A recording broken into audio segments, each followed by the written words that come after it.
I'm Reverend Israel. I use he, him for pronouns, and I'm the minister of this congregation. And it's my pleasure to welcome all of you here this morning. We gather because we each carry a piece of wisdom and truth within us, but just a small piece. And so we need each other to try to reveal those small pieces of wisdom to each other so that together we can pull back and see the world, see life for the beautiful and intricate and complex picture that it truly is. I'm going to invite you to start to think about a couple of questions. Where are you finding some jagged edges on yourself this morning, right now, where things feel maybe a bit rougher? And what parts of your heart are you feeling like you need to keep hidden today? I ask you another question.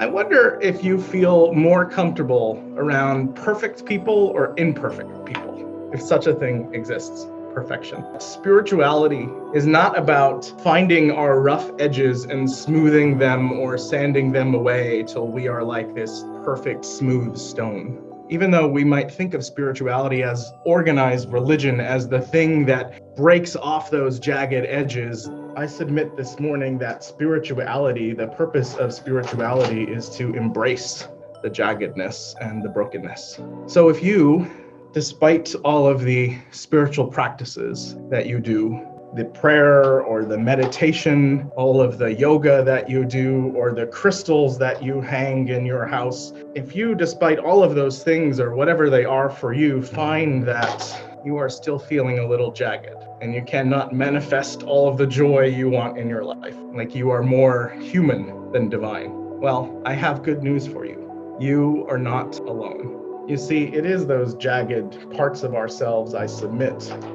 that are the parts of ourselves that we have for relationships that we can grab onto and form relationships with each other. It's like our jagged parts are puzzle pieces that help us to fit together. So as we seek our oneness together, even though none of us may feel completely whole, I remind us that we cannot escape ourselves and our humanness. But here in this space, I invite you to try to notice what's going on in the world and in yourself. And when you're feeling angry or frustrated or overwhelmed, just try to stop and act with a little bit more compassion and a little bit more love. Spirituality is not about smoothing away those rough edges. It's about cracking open the rocks, the geodes, and revealing the beautiful jagged crystals on the inside. I invite you to picture something in your mind, something that is important to you. Maybe it's even an idea or a value. And to just take a moment to breathe and close your eyes or stare at the object and to notice your relationship to it. How does it make you feel? And now, if you are picturing it in your mind, I invite you to push it out of your mind. And I ask you what it feels like to hide the thing you care so deeply about. And now, if you will, to uncover it. My friends, don't keep your heart hidden away. Let it shine. So, what important values are you feeling like you need to keep hidden away? Whether or not that's to be polite or to avoid conflict or simply to avoid being vulnerable with other people. And what happens when you're able to uncover them and let them give your heart wings? So, about a month ago, actually, I preached a sermon here, and it was a social justice themed sermon, and I was feeling very passionate that day. And I remember I used some language that to me was truthful and spoke the truth of what was going on. Later that Sunday, I got an email from a member of the congregation thanking me for the sermon, but also asking me if maybe it was necessary for me to use some of the language that I used in the sermon. And at first, my immediate reaction was irritation. But then I took a step back and I took a deep breath. And I actually began an exchange over email with this person. And I talked about the things that were important to me. I told them that I used the language that I used because I felt like that we have no time for pretense. And the other person shared with me his wisdom. He told me that he only brought this up because he cared deeply about helping my ministry to reach as many people as possible. And I felt really deeply connected by the end of that conversation. I'm so glad that I had the chance to have him tell me what was deep in his heart and what he truly cared about. I'm so glad that he did not keep his feelings, his heart, covered up to me.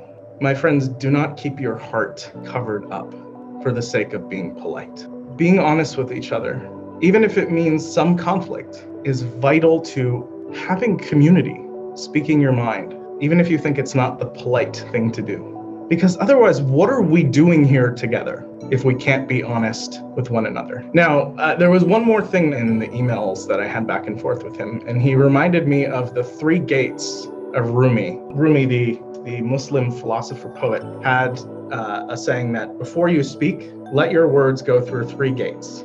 The first is it true? The second is it necessary? And the third is it kind? And I think that we can be honest with each other, identify what is necessary, and yes, be kind with one another. You may think that the kind thing to do sometimes is to not be truthful with one another, but I submit to you that the kindest thing to do is to speak what is on your heart. Conflict is going to happen. The question is, will we talk to one another about what happens when it does happen? Because I wonder sometimes that we don't. The polite thing to do is to speak up in a kind way, but in a truthful way, because speaking up shows that you care. Now, there are lots of strategies for how to deal with conflict, and I'm just going to give you a few ideas. Idea number 1, when something happens, talk about the issues, separate the person from the behavior. Idea number 2, don't keep your heart undercover. Idea number 3, try to back off from a sense of false urgency all the time when we're experiencing conflict. Take a breath and try to remain curious. In fact, try to receive what's happening as if it were a gift. And lastly, and this one's important, be aware of the power dynamics in the situation. And if that person is you, the person who has more power, stop and listen, especially to people who are on the margins or people with less power. Check yourself and listen. Conflict is a function of caring, and conflict is vital to a healthy community. Because what happens when we keep our heart undercover?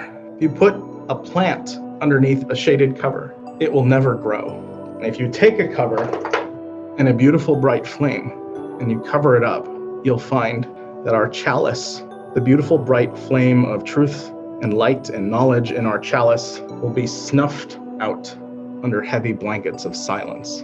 So instead, let's talk to each other about what's important, what we care about.